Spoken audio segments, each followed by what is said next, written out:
all the stuff you need to get Ruby running on your computer, and we're going to do all the rest of the installation too.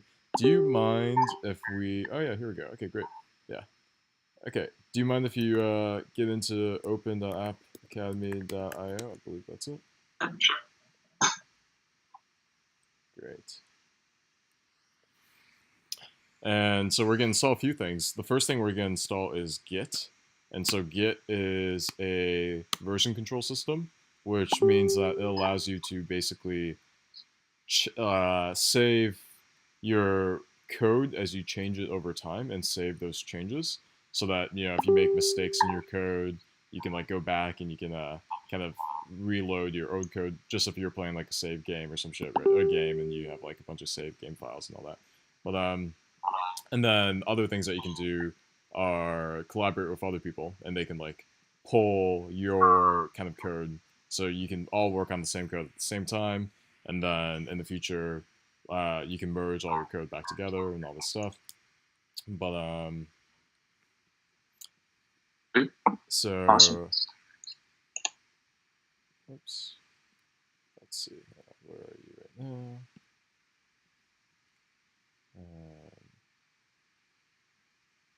I lost your window. Where's the window? Sweet. I'm in. Yep, awesome, great. I just don't... Somehow I lost the TeamViewer window, my bad.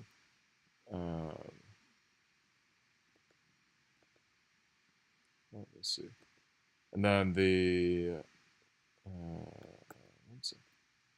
What the fuck? Extremely weird. Oh, here we go, yep. Cool, I just... Weird. Okay, cool. And then basically the next thing we're going to do is... Okay, perfect. Great.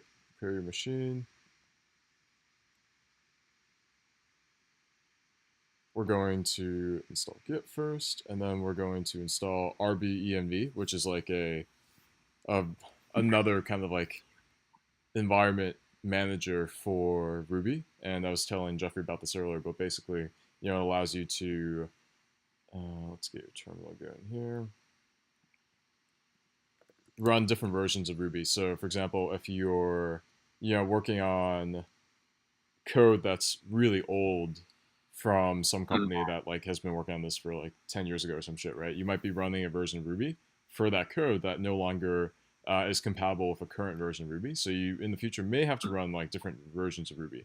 And if you have to do that, then it's kind of really a pain in the ass if you only installed Ruby globally and you can only use one version. And on top of that, you have like different extensions that you... Oh, type your password in there. And then, you see that, Tom? Yep. Yep, perfect. Anyway. It doesn't let me press anything. Not enter. Enter doesn't work. Okay. Yeah, there you go. Type Type anything. It's not gonna show up. It's gonna be blank. Okay. So Wait. Okay. Yeah. So Yeah, there you go. Exactly. Yep, perfect. All right, so we're installing Git right now. Is what's going on. But and that's it. That's all that Git is. So in general, basically, you can see this command.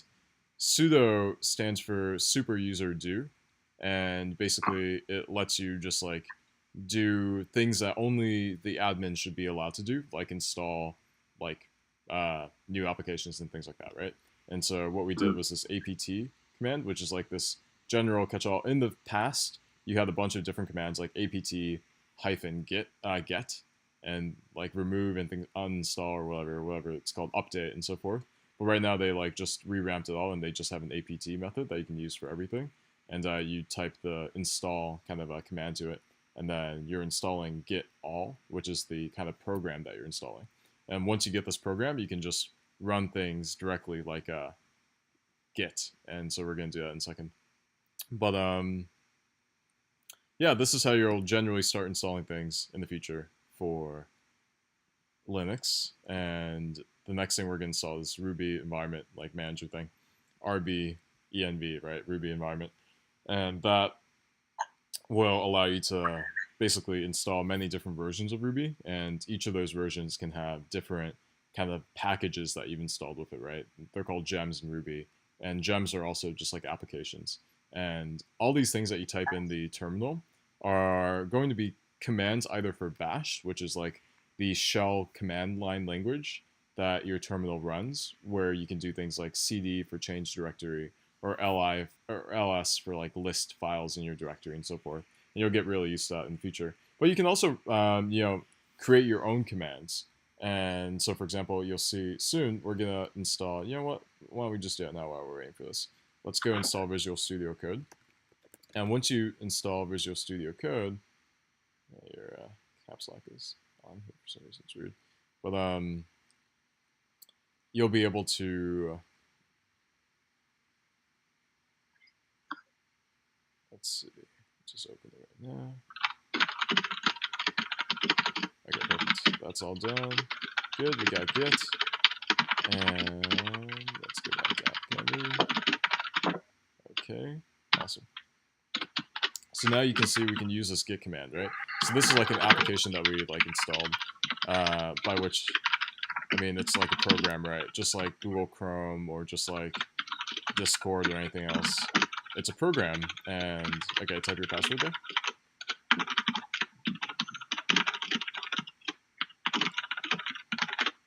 And the program runs just like anything else, but this is a command line kind of program. All right, can you turn off your caps lock? Awesome, thanks. Cool. All right, good. So basically, this command line program will allow you to now use, you can just use Git. And we're going to use Git to clone this Git repository.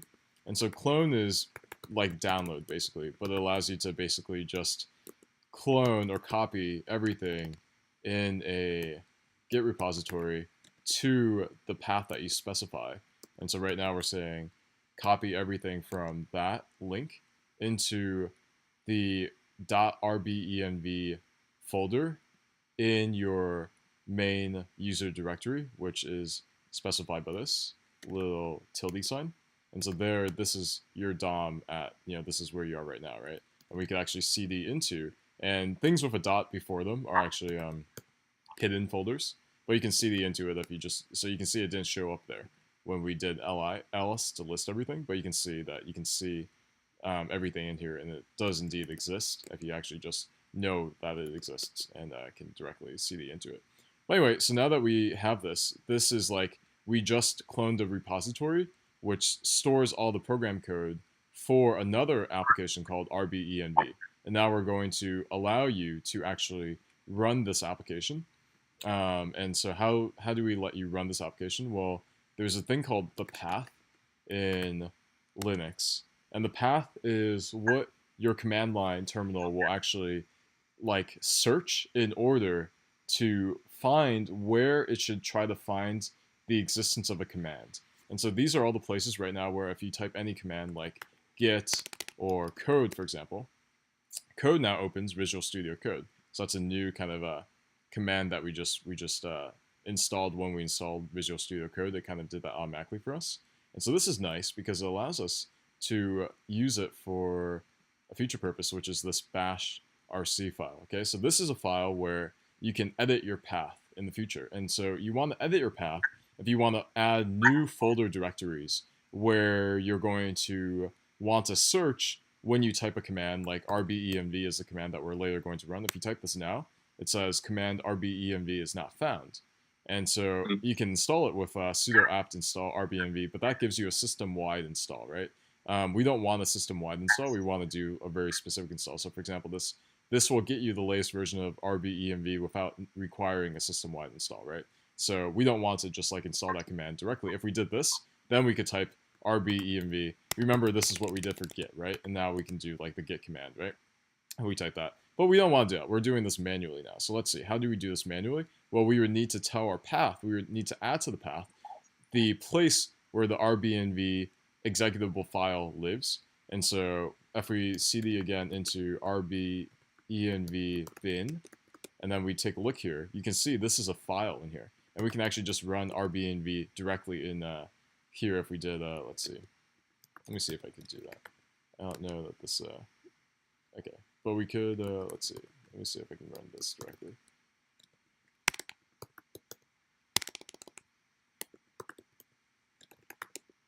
Yeah, that does work. Okay, interesting. So you can't run those files directly even if you're in the specific folder, but if you just specify the entire path, you could run it. But we don't want to have to like write this the entire time, every time we run it. We would like to just be able to write this, right? And so in order to do that, we're going to have to add this to our path in order to tell our computer that like it should search in this folder for an executable named, whatever command we're going to pass it. And so in the future, anytime we type RBEMV, it's going to search every single place in our path and see if there's any executable in there, any application that I could run. Does that all make sense so far? I think so. Yeah. Alright, cool. Oh, actually, wait. So just wait. So the ls, what is that? The ls stands for, I think it stands for list, but it lists all the files in the current directory that you're in. And so, for example, cd ... means go up one directory. That means change directory.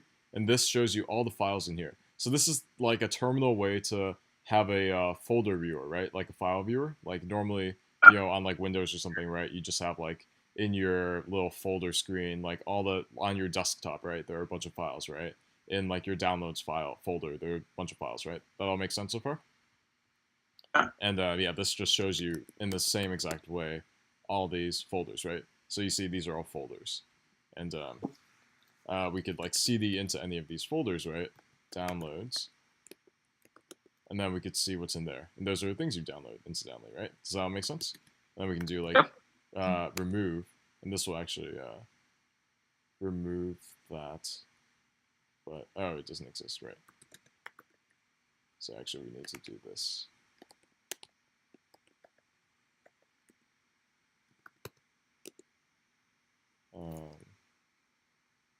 Oh, fuck it. Let's see. Yeah, okay, great. So now we remove that file. This one's weird. It has it in quotes, so it's a pain in the ass. Anyway, that was just a total demonstration. You don't need to know what's going on there. But okay, cool. So what we're going to do now is we're going to write a new line. We're going to append this to the end of your bash profile. And your bash profile is a file that's run every time you restart or you like create a new terminal window.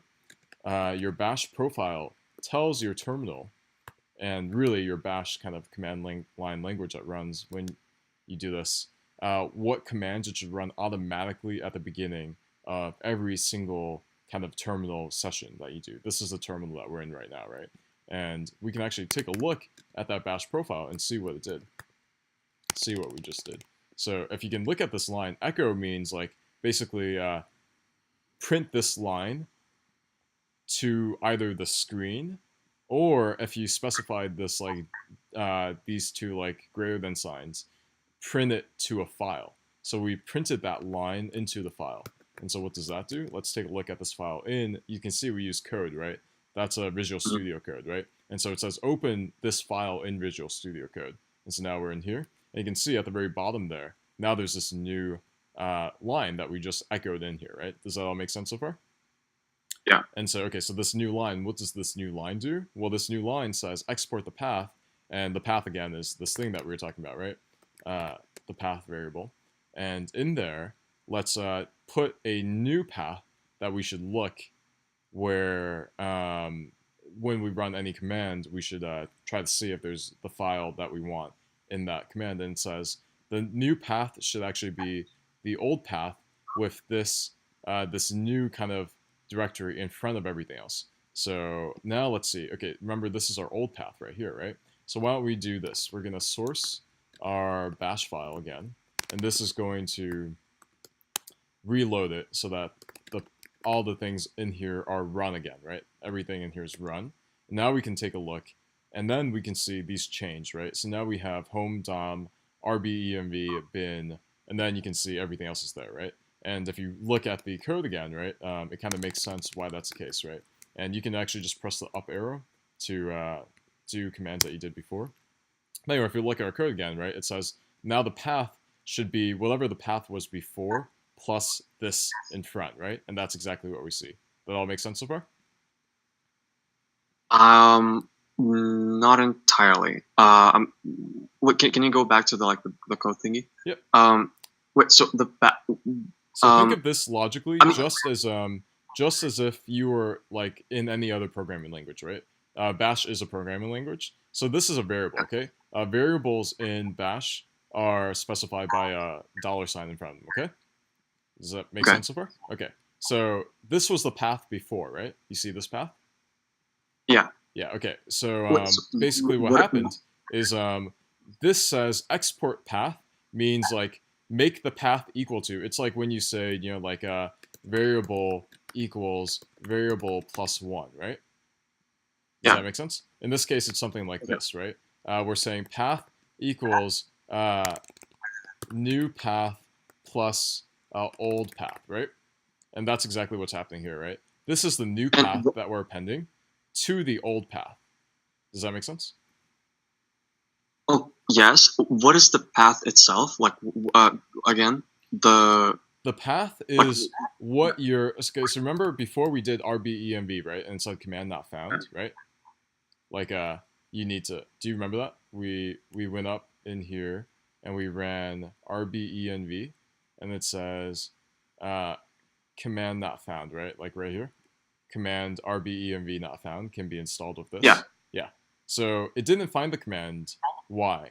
because What's up? because there wasn't like a yeah. Go on. Sorry. Yeah. Yeah, yeah. It didn't find the path. It didn't find the command because how does Bash know where to find this command, right?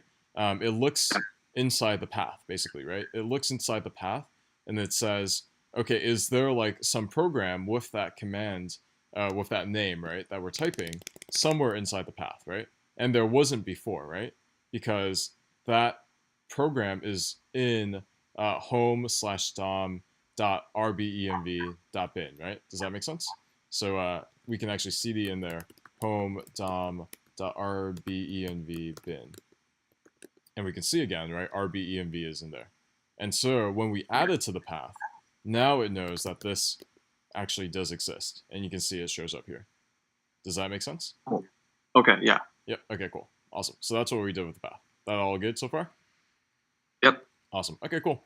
So then now what we want to do as the next step is we want to also just automatically initialize RBEMV at the very beginning every time we use anytime we use our terminal, we want RBEMV just to run through all its initialization. And so in order to do that, we would right now just have to run this ourselves every single time. But you can see here it says load RBEMV automatically by appending the following to your bash RC. So now we know how to do that, right? We can just do an echo, right? And then we'll write like eval, and we'll just copy those lines exactly as it says right there. And then, how do we append it to the bash RC? Well, we do these like little bracket things, right? Or greater than signs and so forth, just as we did before, right? And now, if we take a look in here, don't save this. And then let's just load it again. Let's see what we see. And now you can see that line there. That all makes sense so far? In fact, we could actually have just written it ourselves in here, right? It's the same thing, right? This is just like some hacky terminal way to do it because you're a programmer now. But you could also just literally write the file in here. All makes sense? So good so far? Yep. Okay, and what does eval do? Eval is a bash command that says run this line of code as if we just wrote it in here, right? Just as if we did this in here.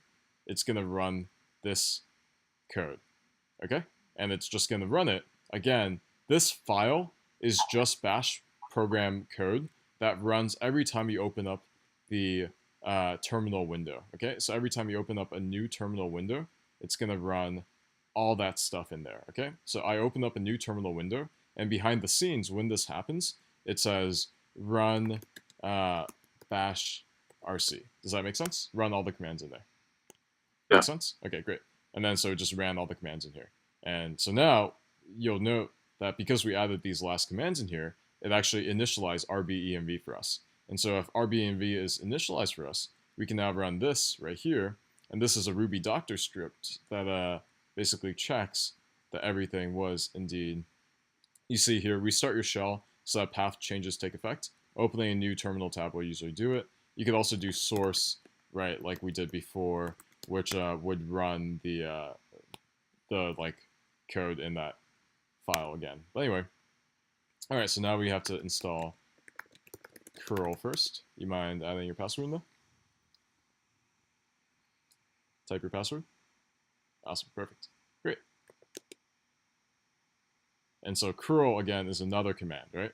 And so curl basically like finds this URL. It's like something URL, right? So basically it goes to that URL and then like runs shit. It's been a while since I've been Linux. Anyway, okay, cool. So now you can see our RBENV is in our path, right? It's found in the path, which is great. Our RBENV shims is in our path as well. And that's because the RBENV init actually runs all these different commands. We saw those commands earlier, in fact, right? If you look like all the way up in our last run right here, right? You can see what it does. It says export path home dom shims. So we know this command already, right? We just saw it. This literally is another bash command that RBENV init runs. RBENV init actually just runs a bunch of bash commands for you. And the first one is, let's add another place, another folder to our path. Make sense so far? And Yep. so because we ran that shorthand, it did all that behind the scenes for us, right? So it sets up the shims path. We could do this totally ourselves, right? Obviously, we could just write it manually in here, and it would do exactly the same thing. RBENV init is just a kind of simple way to do it for you, and does a bunch of other shit, right? So anyway, that's what happened, right? So now we understand why the Ruby doctor says that this works just fine, etc. And okay, the last thing we have to do is we haven't installed Ruby yet, and we don't have any we don't have RBENV install. So we're gonna go and we're gonna go to DigitalOcean, and what is this called? Install Ruby RBENV Linux. And this is a nice little tutorial for how to do this right here. And if you go down, you'll see what we did. We did all this so far. You see we did the echo commands, we sourced it. You can even type things like this. There's a nice little one, just kind of tells you that RBENV is a function. And so this says like, what is type of this, right? What is this thing? I wonder if you can do this. Yeah, this is so you can just like figure out what your commands are. CD is a shell built-in command and so forth. Type ls color auto. What does that do? Anyway, fuck it. Who knows? Anyway, so all this stuff, just a programming language like any other. This is a like domain-specific programming language. It's called the DSL. It's not a general programming language. Actually, I think you might be able to do almost anything in Bash, but you won't want it to. Like, it's designed to like run commands in your terminal pretty well. Anyway, okay, cool. So now that we have RBENV, we can do the install command, and this will list. Oh, right. My bad. We have to do the git clone http github.com. And I like just writing these out because I'm a masochist, but it makes you better at typing and like better at finding errors if you just do everything by hand. It's obviously harder at first, but you get really good at it in the end. You could obviously just copy and paste. Okay, cool. So then now we have the RBENV install command because we just literally installed it by using that git clone thing. And now this is kind of what I was talking about before, right? You can install all these different crazy things with RBENV, and you can switch between these versions depending on like what you need for a given project. So right now, the latest version of Ruby that's stable is 2.6.3. So we're just going to install that, and we're going to use RBENV to install it, and this is going to take a while.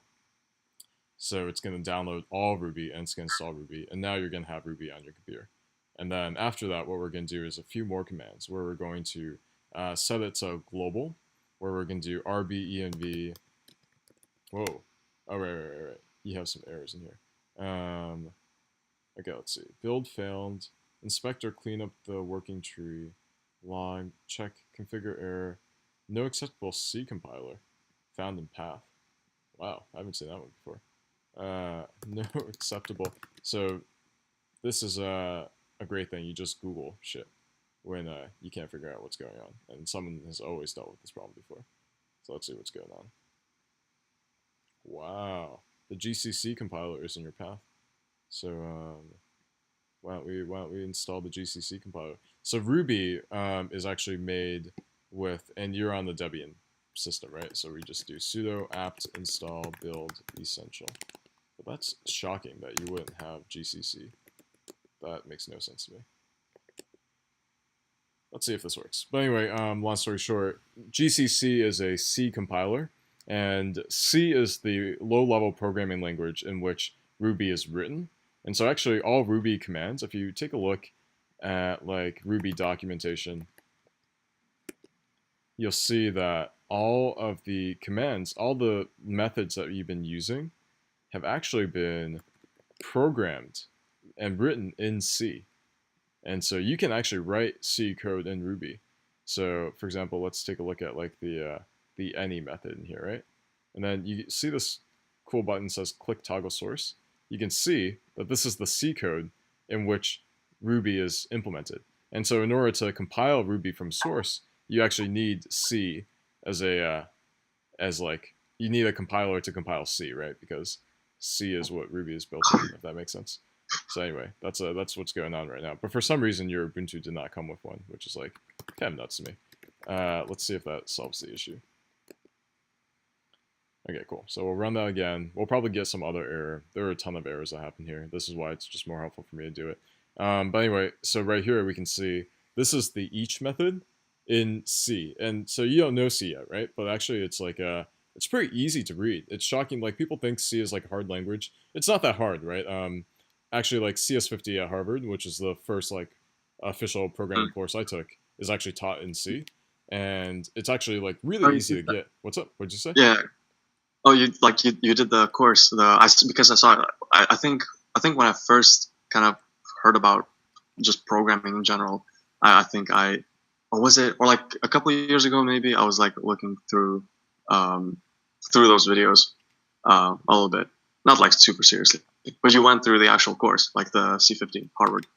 Yeah. I was so I only did 2 semesters at Harvard, but they were both fall semesters because I did 1 semester, dropped out, came back 2.5 years later, did another semester, and that second semester was fall, so like CS50 was starting. That's actually how I met like my ex-wife in one of the courses for our final project. Long story. Anyway, but basically, yeah, it's all taught in like CS. It's all taught in C, and it's awesome. It's like I'll show you some of my stuff that I did for the course, but it's like it's easy enough of a language that it's actually approachable for you to learn as your first language, right? And it's actually good enough that like you learn a lot of the low level stuff that is just magically handled for you with higher level languages like Ruby and Python. For example, Ruby and Python are garbage collected languages, which mean that basically unused, so everything is technically stored somewhere in memory, right? Like memory is this like amorphous concept of like your computer has storage space. When you like set up a variable, it needs to like store that variable somewhere, right? So it knows like how to retrieve it, and that's all stored in memory. And the problem with like lower level languages or like how your computer actually works is someone needs to program at some point. Okay, so we got another error. Okay, perfect. Yep, this is an error that I've gotten before, so that's good to know. Basically, we just need to install this other stuff. So one error at a time, we will get through all this stuff. Okay, there we go. And so basically, yeah, with memory, like with C, you have to actually manage your own memory. You have to like allocate enough memory for your programs with malloc, and you have to like, you might have to garbage collect. I'm not actually sure. But anyway, like Ruby and Python are just magic garbage collected languages, which means that when you write a variable, it stores it in memory. But if you no longer use that variable in the future, if there are no longer any references to that variable, over time, eventually, it will just delete that variable and overwrite it with something else in memory. And so that allows you to like avoid issues where you have like some like a buffer overflow or something where you just like you overrun your buffer and you don't have enough memory and your program like eats up all the memory on your computer and your computer crashes because like something was just like there's a memory leak, right? Where like you're just like using up a lot of memory and it's never being unallocated so that other things can use it. So that like all your memory just gets eaten up over time and nothing else can use your memory, and then your computer runs out of memory. And it's like shit, I can't run anything anymore because there's no space to literally hold anything for any future operations. So then it crashes, right? And you get like the blue screen of death, like you did the other day, right, when we were on our interview call and so forth. So like all that stuff is like it's like kind of terrifying, right? It's like that happens like all the time when you're like programming with like lower level languages and you haven't like managed your memory correctly. Um, but Ruby and Python are just like such nice languages where like all that stuff is taken care of for you, right? You don't have to worry about it, and so you can just focus on like writing puts hello, right, and like everything's fine. But in like in the this stuff, despite all that like scary shit, the basics are quite simple, right? And so actually you can probably read this code really easily. So we can see what's happening here. Mm. Well, this looks like a function definition, right? Like just like in Ruby. I mean, there's some like bracket shit going on that Ruby doesn't really have like this, but it's pretty much the same. So it says like, all right, this is the method. It's called Ruby array each, which is pretty straightforward because it's the each method defined for the Ruby class, right? And it takes in an array, which obviously makes sense because we're doing this over an array. And what does each do? Well, each is basically a for loop, right? It iterates over every single element in an array. So how does this work? Well, if we look at this, first it sets a long integer and sets it to I. And so in C, you have to. Whoa, nice! Wow, that was really fast. You have a good internet connection over there, man. Cool. All right, so we're good with this. I gotta hop off soon, so I'll explain all that stuff to you later. You yeah. Exercise, just like you got the Ubuntu set up, yeah? We're almost there. We're almost there. Okay. Let's see. So now we got that. We got your Ruby, and so why don't we just run that Ruby script again as before? It's a curl command in here somewhere. Yeah, here we go. That's the one. Okay, so now you can see we got green for everything. Everything's going well, so everything's installed. For other, like, this takes so long normally if someone has to figure this out by themselves. Yeah. but okay, so now we're good. Let's see. So, yep, now you can see, I think we already did this command, but it doesn't hurt to do it again.